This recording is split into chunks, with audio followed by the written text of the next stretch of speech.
When I started my accounting practice back in 1996, I worked ridiculous hours for the first 2 or 3 years. And I realised that the problem was I built a practice based on me. And then I discovered the secret, how to build a business that doesn't rely on you having to be there all the time.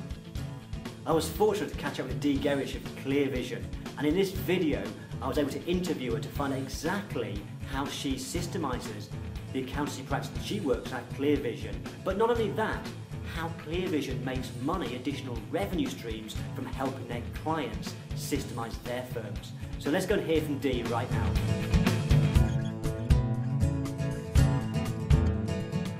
Okay, so welcome everyone. I'm really excited about this session. We're going to learn huge amounts about how to systemise an accounting firm and how to then take those ideas and help our clients build more successful businesses by systemising. And my guest this time is Dee, and I'm particularly excited about having you on board, Dee, because firstly because ClearVision is one of the most extraordinary, one of the most successful firms of accountants in the UK, and many of the accountants I work with have heard from Rob many times, but it's going to be great to get a perspective from you, Dee, because you're part of the team. So I'm really excited to find out and learn from you. And so, but my first question, just really to set the scene, is I think it would be great if you could just say a little bit about ClearVision as a business, what it's like, size, where it is, background, so on, just to set the scene in terms of the practice. And also, and probably more important still, I'd be really interested to hear about what it is that you do and what it's like to work at ClearVision. Sure. Well, thanks for having me, Mark. So ClearVision, we're a team of 14, 15 now, I'm losing count, and we're just one little office, I suppose, down in Wiltshire, in Corsham, in a market town in Wiltshire. And as you said, the business is owned by Rob Walsh, who many ABN accountants know. Rob started ClearVision in 2004, bought the company out of a bigger regional firm, really because he wanted to steer away from the sort of traditional accountancy stereotype, really, and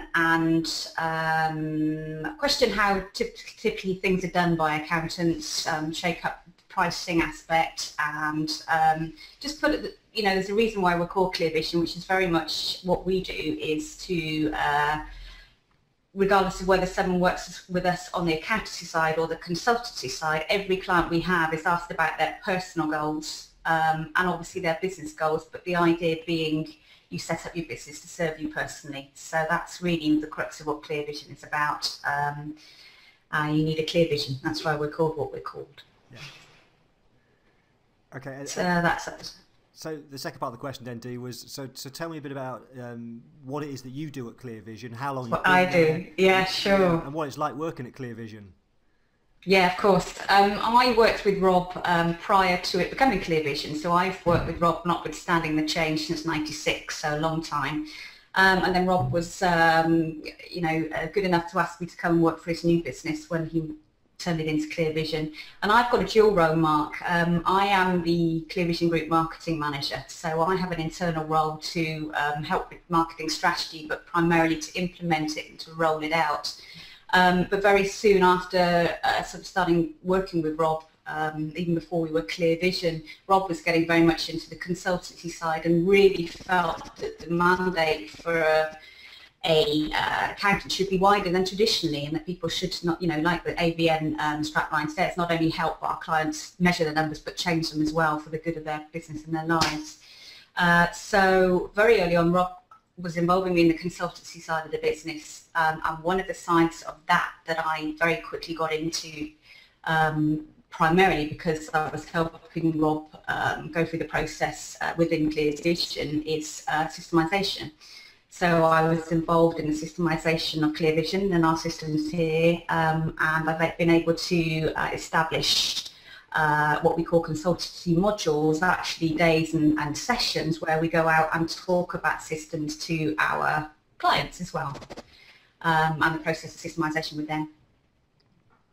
Okay. So a dual role, a busy dual role. Yeah. You asked me what it was like working with for ClearVision, and it's, you know, Rob won't see this video. Rob won't see this video at all. Oh, right, Say okay. what you like. Well, okay. Well, you know, I wouldn't say anything that he'd not be expecting to hear, I'm sure, because, you know, we inject the fun into it. There's fun in our mission statement, there's fun in our vision statement, so we try very much to, we take what we do very seriously, but we don't take ourselves seriously, and we tend to attract business owners with the same ethos, really.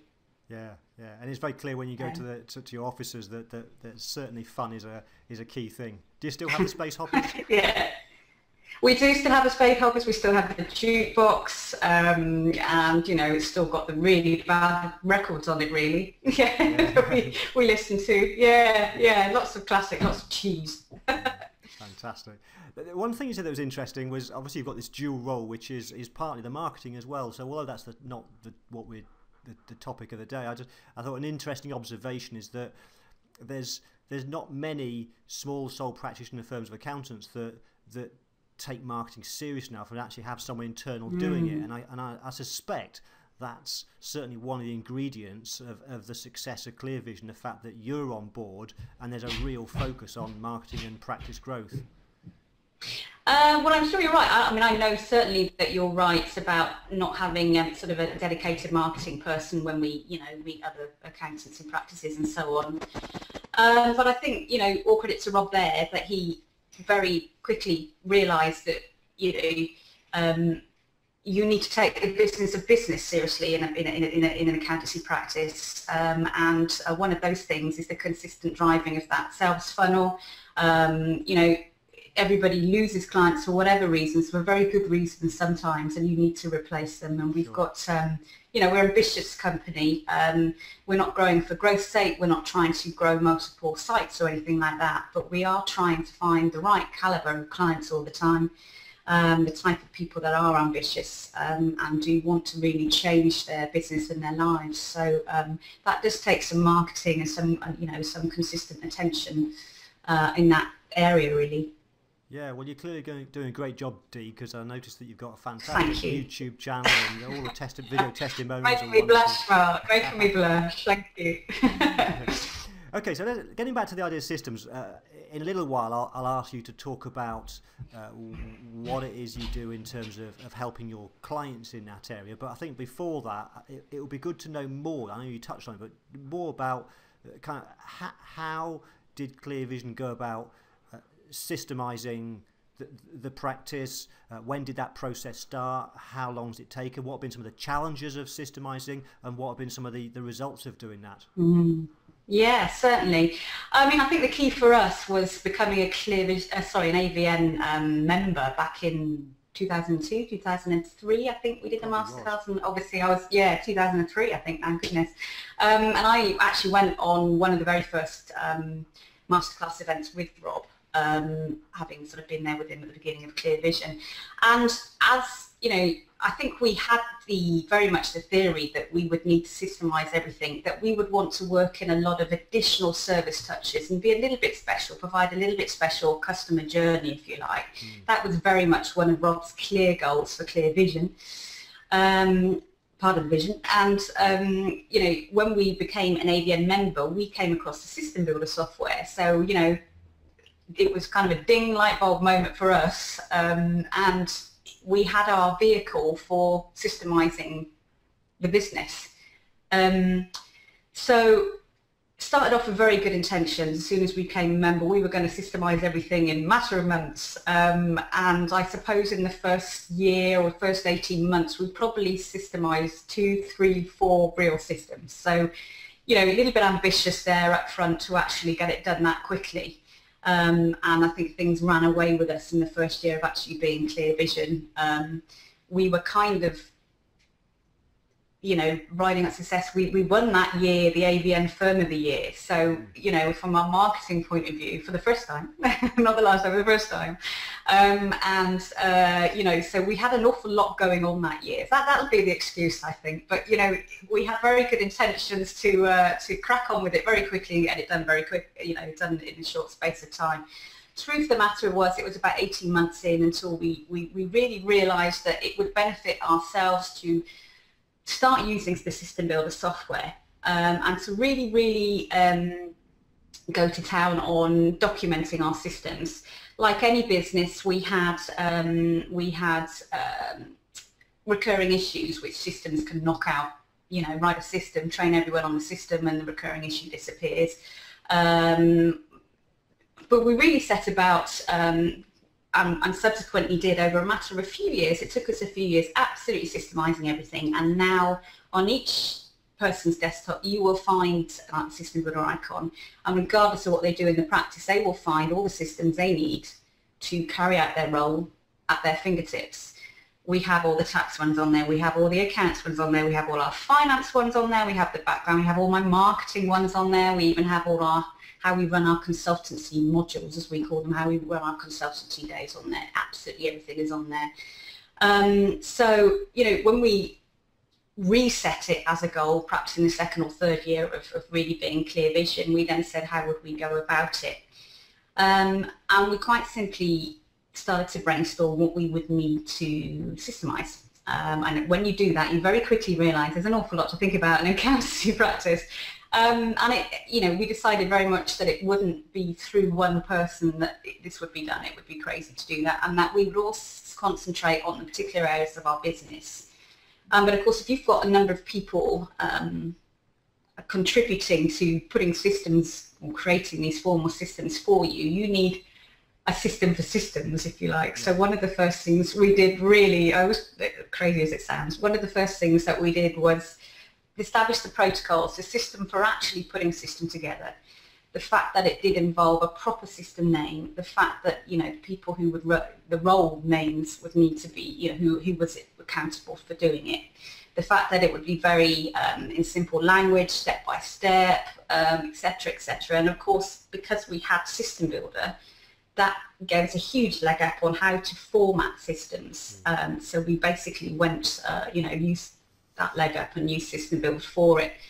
I think it's fair to say that myself and perhaps a few other people kept track of a combined internal system control sheet. So as people did their own systems, and whether they took it to, you know, authorised system or a system that they were testing because they hadn't quite perfected it, it was all captured on this a very simple combined spreadsheet that anyone could get to that sat on our server, and that really helped us manage the process and push on through with this big task.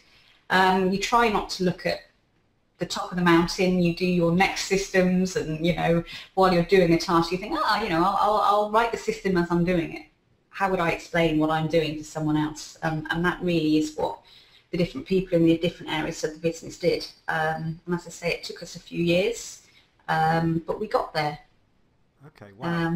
That captures most of it, I think. Yeah, I think there's quite a few learning points come out of that, and I think in a second I'll give you a chance to have a think. My next question will be, for anybody else listening who wants to start to systemize their accounting firm, what would be your 3 top tips? But if I could just share what I think the key learning points are, is number one, from what you say, is it's not a quick win process. It can take some time, and you've got to plan for that. Don't expect to systemize a business or accounting firm overnight. It's probably, I would suggest at least a 2 to 3 year process, but arguably it's ongoing forever, constantly just tweaking and improving the systems. I think the second thing that I got from what you've just said is that it's very much a team. Get the team. You seem to have built, to me, it sounds like there's a culture within the firm of everybody understanding the importance of systems and getting the whole team on board with that. And the third thing that's come out from what you said, I think, is that you've got a plan. You talked about your system for creating systems, so it's not happened by accident. It's been thought through and planned. So that's my take on what you've said. But what would you say? Yeah. And feel free to copy to repeat those. But if you had 3 tips for someone, what would they be? I think the first, you know, you've got to start somewhere, so just start.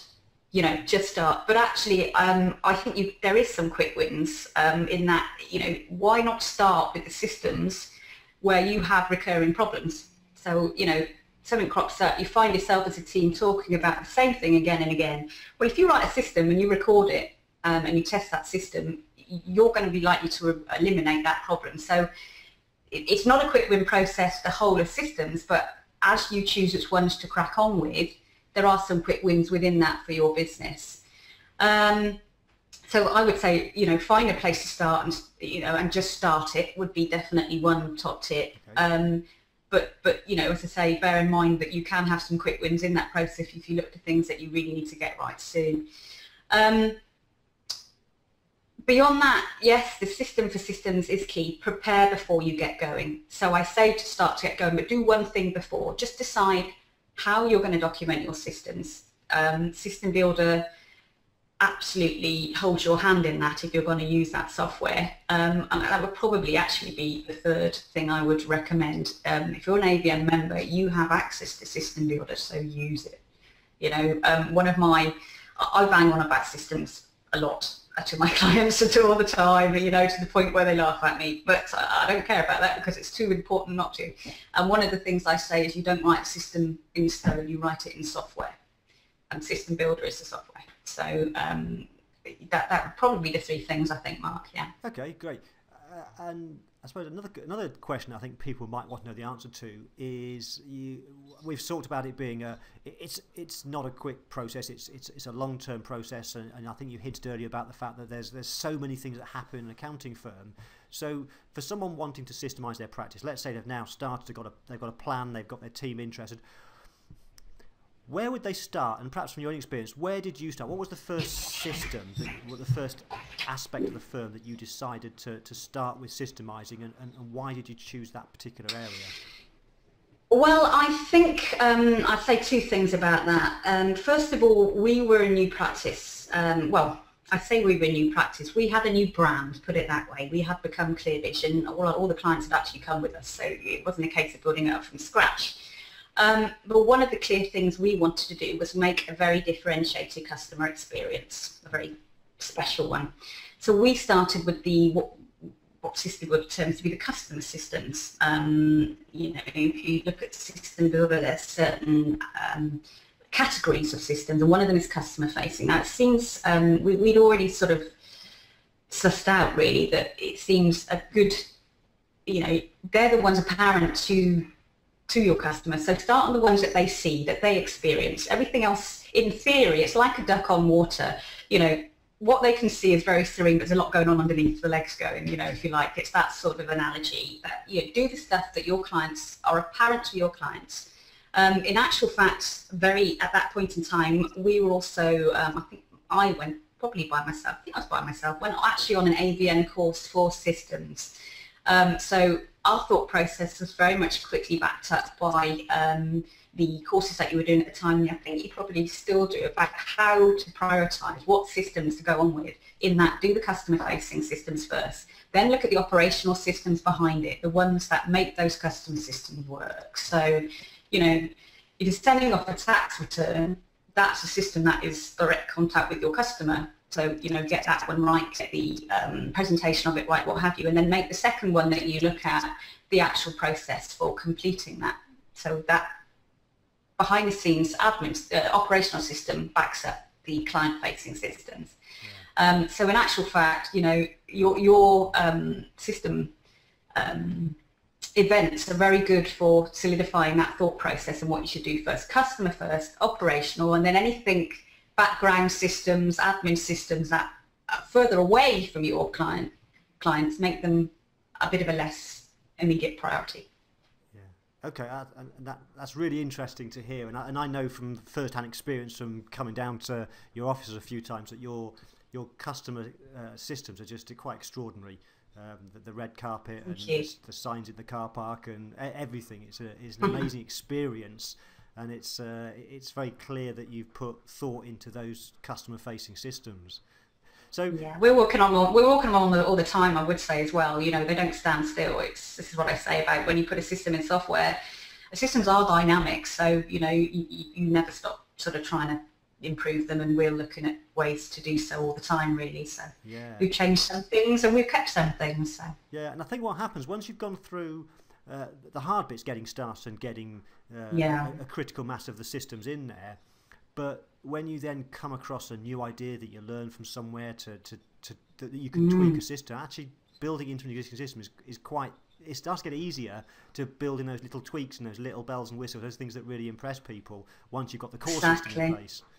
Yeah. It's like pushes on a flywheel. To start with, it's very hard to move this boulder, but it does start to freewheel, and you know, once you start seeing that you're getting somewhere, you just get, the whole process becomes faster really. So, you know, make those first few hard steps, don't give up, and don't get despondent really, because that wheel will start to turn more quickly. Definitely. Okay, Dee, that's been really interesting. What I'd like to look at now and learn a bit more about is how you've then taken all this idea of systemising your ClearVision and applied that to clients, and how you get clients interested in the first place. What is it? Let's start with that. I mean, what sort of conversations do you have with clients in the first place to get them to understand the importance of systems and how you can help them in that area? Yeah, I think systems comes up in almost, you know, everything we do with our clients. If you're talking, think about it, if you're talking about setting and achieving goals, you have to talk about setting and using systems, I think.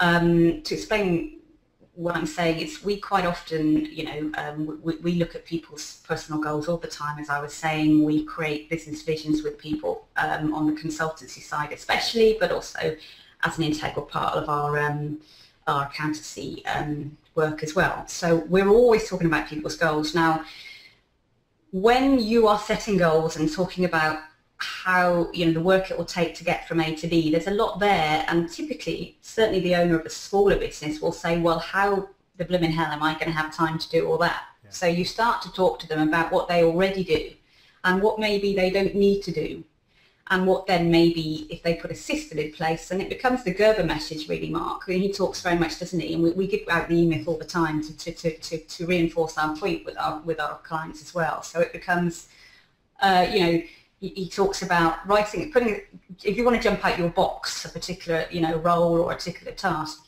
write a system, train someone on the system, and then leave it in the box and jump out the box and, you know, get someone else in the box, as it were. And I don't say it half as well as he does, but that's his that's his point, isn't it, really? So as soon as you start talking about people's goals, you know, there's quick win reasons for writing systems to help them then claw back more time, to have more time and work on their business. So get rid of some of the stuff that you don't have to be doing, that you actually should be delegating. And, you know, then they say, well, how do I do that? And you say, the key is systems. And then further on down the line, when you're actually helping them actively pursue their goals, systems come up again, you know, when they take on new team members and their induction, perhaps, you know, it's just, you know, the induction is not very swift. And in a small business, when you take on people, you know, you need to get them working as effectively, as quickly as you can.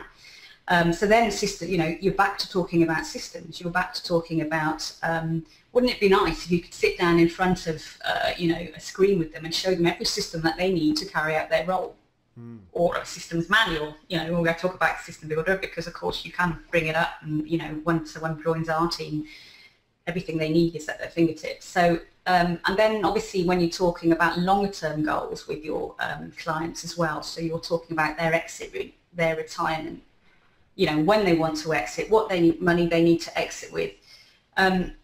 One of the key areas of building capital value is being able to show as a prospective purchaser of your practice that when you walk out the door, or when they take over and you walk out the door, the systems and the knowledge to do with running your business doesn't walk out with you. So I think, you know, it's fair to say that, yeah, that actually the valuation companies, certainly, you know, one of the aspects of actually getting a higher value for your business is making sure it's systemised away from you, and it runs without you. And of course, if it is systemised and we will run without you, you can have the life that you want. You can work when you want, doing what you want as well. So can you see it? For us, it's very much connected to talking about goals. And if you talk about goals, you're talking about systems with your clients, really.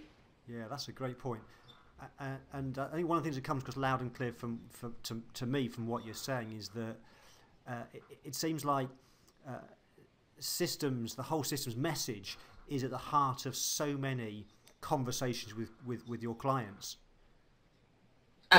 Simply that, Mark. Simply that. You know, when you talk, as I say, when you're talking about short, long-term, medium goals, what you find is we start talking about systems every now and again, and then before you've actually answered the question for it, it becomes, how do I? And then they look at you and go, you're going to tell me to write a system? Like, yes, I'm going to tell you to write a system. So, you know, again, it's you have to work the point a little bit to start with, but the client soon comes to the conclusion that the answer to most things is actually to write a system and to train someone on a system. Yeah.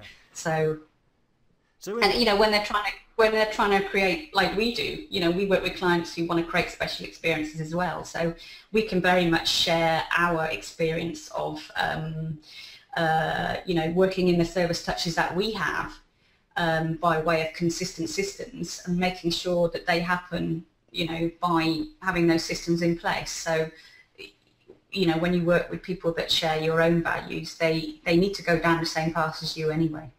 Yeah. One of that, you know. So I guess if you're continually having those sort of conversations with clients, at some point for them, the penny's going to drop, and they're going to think, crikey, it's right what ClearVision are telling me. I need to have systems in place. It's critical, yeah, and I need help. So when they then turn to you and say, can you help? What is it that you, when you help them with systems, what is it that you do for them? And you don't have to go into details of pricing and so on, but how do you kind of package it and promote what you do, and how do you deliver?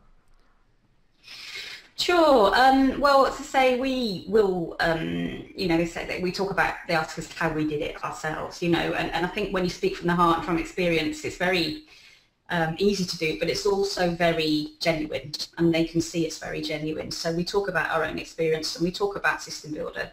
And normally it's, yeah, you told me about the System Builder, you know, a few times. What is it?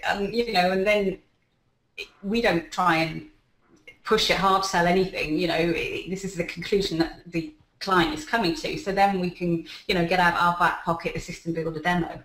And to be honest with you, when you're showing someone around System Builder, it really does sell itself. Once you've got to the point where people want to look at it, put it this way, it's quite easy to say to them, we'll get you a trial on this software, which, you know, through AVN you can get them. One thing I would say is that I think the standard trial period is a month. We always pay on our client's behalf to have 3 months trial. So a little tip I would say is, if you're trying to help them by way of using System Builder, give them 3 months, not 1 month, because 1 month flashes past. And if you're working with them, if you talk to them how to use it, what to prioritise, and you leave them with a system, then you're sort of touching base with them through that 3 months to say how you're getting on, troubleshooting anything. Obviously we've got System Builder, so the system emailer function is quite good, because they can email you their systems. You actually can have a look at what they've done and make sure they're getting it right. If they have a critical number on there by the end of that 3 months, in our experience, they will buy the software. It does sell itself in that way, because we have had a few, to be fair, that have said, oh, I'm not ready for that, or we judged that they're not ready perhaps for the purchase of the software. So we've left them to try and do it themselves, you know, by way of Word, printing off manuals, etc., etc. But it soon becomes unwieldy. So very unwieldy. So they come to the conclusion that actually, you know, they need a piece of software to hang these systems on, really. I think that's, you know, what I would say. It comes to the point where they really want to see the software. So, you know, we must have sold quite a, you know, I'm not talking hundreds, I'm talking, you know, 10, 12, I'd have to add it up over the last whatever years. But in every case, they've come to the conclusion themselves, really, that they need to trial this software and see how it goes. Yeah. So it's just a case of supporting them then during that 3 month trial period well, so that they actually make use of the software. And, you know, get the systems at least on it that you've advised that they prioritise. And as I say, we look at things like eliminating problems, the stuff that they themselves need to get rid of, anything that's in line with a particular business strategy, and the mixture of that plus looking at perhaps their customer-facing systems first of all. So they get a few of their priority systems on there. I guess at the end of the day, Mark, even if they don't take the software, they've got some working systems from that 3 months' work. So, you know, they can't really lose, and you can't, you know, do wrong by them really. Sure, yeah. So, so you have got quite a significant number of clients that are using the software, from what you just said, and I know the software is not. It's not cheap. It's, in other words, there's a reasonable revenue comes from the software itself. But I'd be interested to know. You don't have to share the actual numbers, but just kind of proportions. You make money from supplying the software, and you also charge for doing consulting work and helping them. Where's the kind of split lie? Do you make most of the money from the software, or is it the consulting work, the support work that goes with it? We do make a good margin on the software, and we, you know, it's worth what people pay for it, and they're willing to pay for it. So it's a good margin. I'm trying to think of pure systemization software, you know, on the consultancy side. I'd say it's about an even split, I would think, Mark. I'd have to look at that, because certain clients need more consultancy time to actually have us get involved in systemization. Certain clients need more hand-holding in that, and others can simply run with it, can really see how they're going to use this, you know, software, and it's quite simply setting them up with system for systems, as I say, making sure that they're going to write them consistently, particularly if they've got more than one person in their business doing the writing, and that they've got some priority systems and they're gone and they're flying with it. So it does depend on the client, but I can say in both cases that it's very worth doing as a business, both, you know, the systemization consultancy and the actual promotion of the software and sale of that. Yeah. It's very, if I can leave it by saying it's very worth it, that will probably tell you all you need to know. Yeah. I know that your ClearVision is very focused on business consulting, and obviously the name ClearVision is because the starting point is vision. Do you have, are there many clients where you help them with systemizing their practice and only really helping in that area, or does it tend to be that actually when you're working with your clients on systems, it's part of a much broader, wider business consulting engagement where you look at other things as well as the systems? Definitely the second one. Definitely the second one. I'm trying to rack my brain to see whether, you know, we've sort of had one person perhaps that we're working on an accountancy basis and only wants to help us on systems. I think system is so intrinsic to a lot of other areas of business development. It's very intrinsic to the achievement of goals for the reasons that, you know, we've already talked about.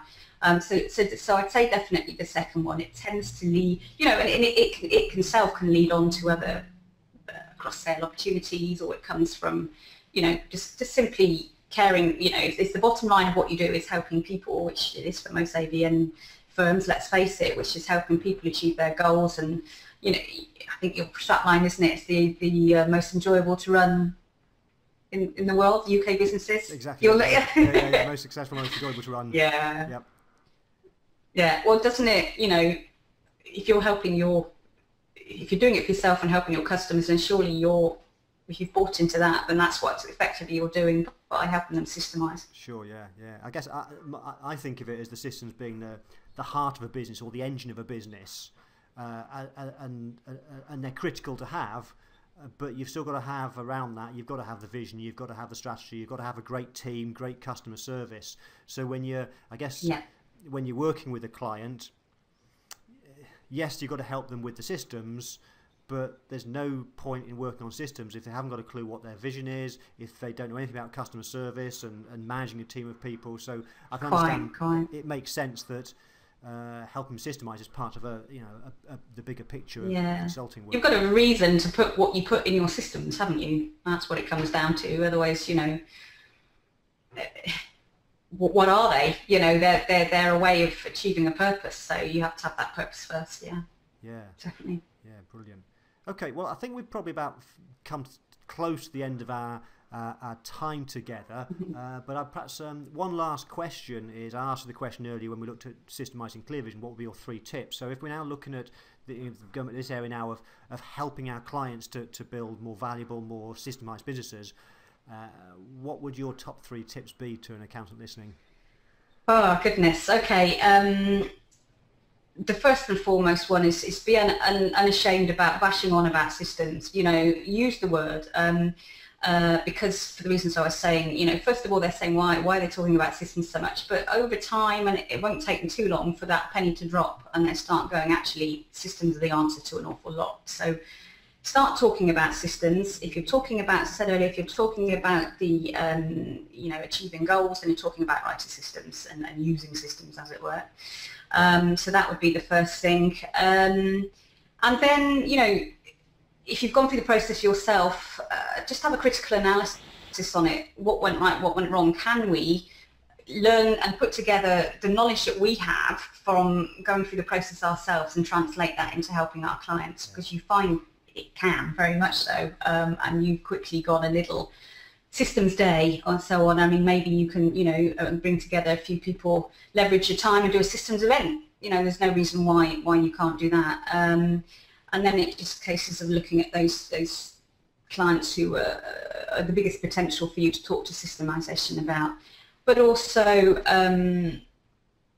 as I say, if you've gone through the process, make sure that your whole team are talking to them about their systems, you know, that it's not just a message from their client account manager, that, you know, the whole team are clued up with talking to clients about systems, because they're very viable conversations to have for your clients in the short, medium and long term. There's reasons there.